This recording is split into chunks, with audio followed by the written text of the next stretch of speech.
Hello viewers, এই লেসনে এখন আমরা লিঙ্ক লকার সম্পর্কে আলোচনা করব। এর আগে কন্টেন্ট লকার সম্পর্কে আলোচনা করেছিলাম।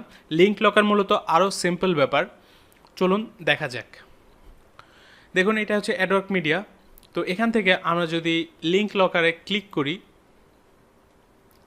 এই যে একটা অপশন পাচ্ছি, এখানে আমরা যে কোনো লিঙ্ক লক করতে পারি।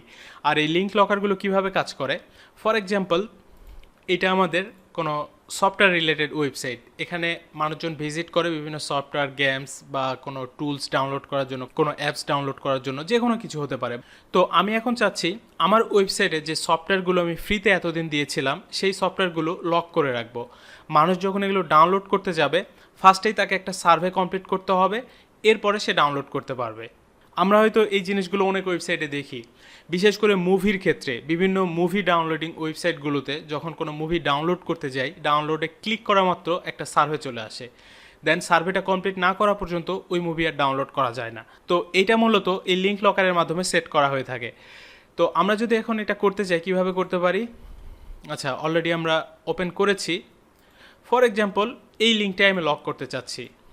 কপি করলাম, দেন এখানে যদি এখন পেস্ট করি, এরপরে শর্টেন অ্যান্ড মনিটাইজ। দেখুন, এই যে একটা শর্ট লিঙ্ক আমাকে দিল।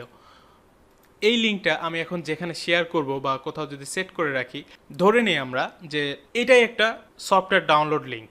সফটওয়্যারের নামটা লিখে সাইডে লিখে দিলাম ডাউনলোড।